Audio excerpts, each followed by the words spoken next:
Hello everybody and welcome here to You Talk TV. Today we talk about the verb to have.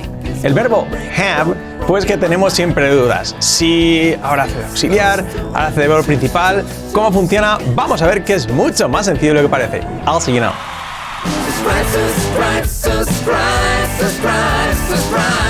So, welcome back here to You Talk TV. Well, hoy tenemos esta palabra, este verbo have, que siempre nos trae bastantes complicaciones, ¿no?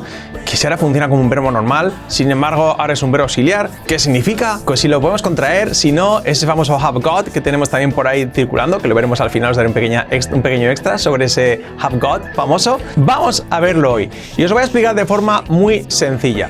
Porque al final lo que tenemos que tener claro, y es algo que no nos suelen explicar, es que este verbo have, pues al final tiene dos significados. Sí, ocurre pues como ocurre en español, por ejemplo, con el verbo sentir, que podemos sentir algo de sentimiento o lo siento mucho, o sentir de sentido, cuando sentimos frío o lo que sea, o sentimos algo, ¿no?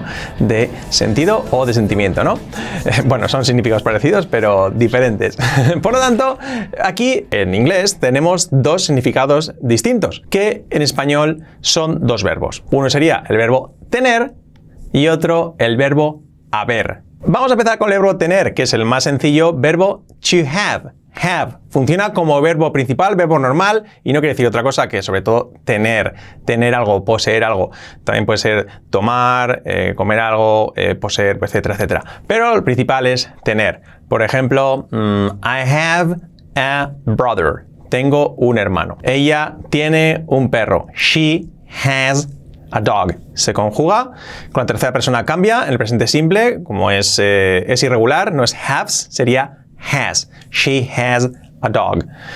¿Tienes un problema? Do you have a problem? Así sería. Sencillo. Verbo normal. Si lo queremos conjugar pues en interrogativa o negativa, necesitamos el verbo auxiliar do, en este caso. En el presente simple, en otros tiempos verbales, pues su verbo auxiliar o verbo modal correspondiente, ¿no? En futuro, ¿tendrás un perro? Will you have a dog? O en condicional, ¿tendrías tiempo para mí? Would you have time for me? Would sería el modal en ese caso y el que nos hace también de verbo auxiliar. Por lo tanto, tenemos que tener claro que have, su significado principal es tener. También, pues lo dicho, por ejemplo, tomar algo. I'm going to have a beer. Voy a tomar una cerveza. ¿Tomaste una cerveza en pasado? Did you have a beer? Lo mismo, para conjugarlo en pasado, el verbo auxiliar do en pasado did. Y el verbo have sigue como verbo pues normal. Tener, como si fuera beber, caminar, dormir, cualquier verbo pues normal, ¿no? Bueno, ahora viene lo más complicado, que es cuando se trata del verbo haber, que también es lo mismo, have. ¿Qué pasa? Que cuando se trata del verbo haber, pues lo podemos encontrar sobre todo de auxiliar, de verbo auxiliar. Sobre todo lo veremos en el presente perfecto y pasado perfecto, lo principal, ¿no? Por ejemplo, pues para decir yo he estado aquí.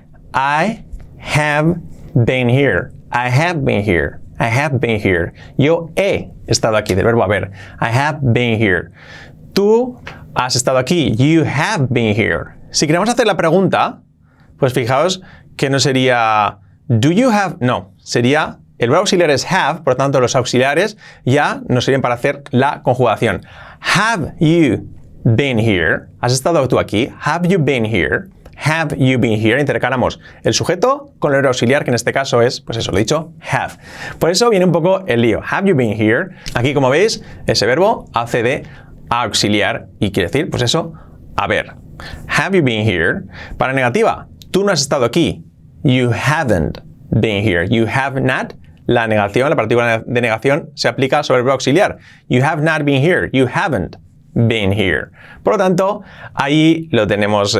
Las contracciones con la negación, con el verbo have normal, to have como tener, como verbo principal, no se harían. Siempre van con el auxiliar. Y ahí, al ser haber, sí que se podrían poner. Y, por ejemplo, para decir aquí, yo he trabajado, I have worked, pues podríamos contraer I have. I've worked.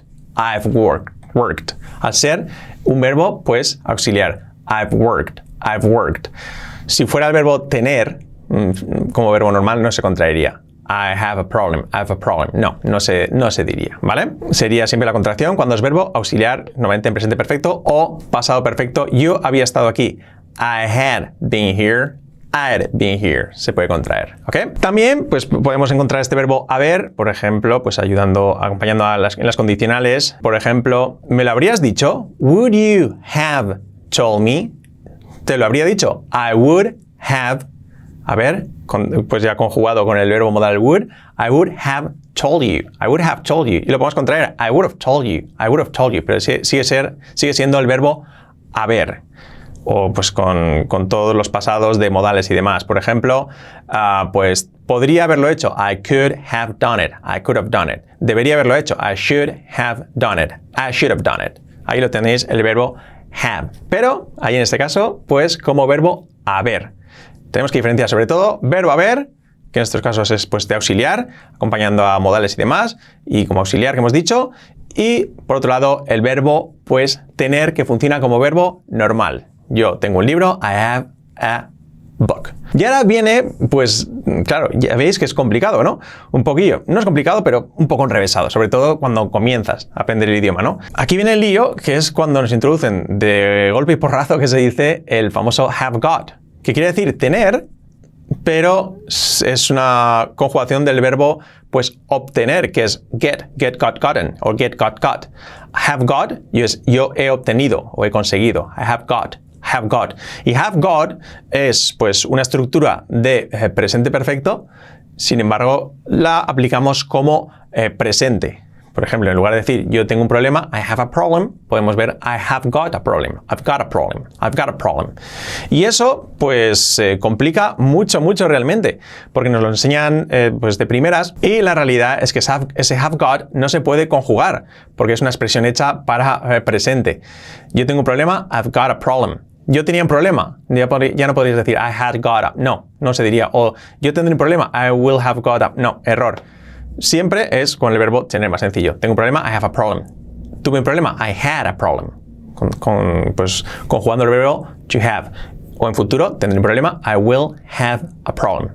Entonces, pero claro, si usamos el have got, va a ser bastante complicado porque ya no sigue la estructura de presente simple para conjugarlo en pregunta, ya no usamos el auxiliar do, sin embargo usamos el have porque es un presente perfecto, entonces es un auténtico lío, sobre todo para la gente que comienza, ¿no? Entonces nosotros siempre recomendamos que ese have got lo olvidemos de momento, que existe, la gente lo usa muchísimo, pero que lo aprendamos un poquito más adelante y como una expresión, simplemente saberlo usar en ese momento así como una expresión y sobre todo reconocerlo. Yo realmente no lo uso nunca, está por supuesto en canciones, películas, la gente lo usa, lo dice, pero cuidado al comenzar, olvidaos de ese have got famoso porque no hace más que complicarnos la cabeza y porque lo he dicho, no se puede conjugar y es una estructura de presente perfecto usada en presente simple.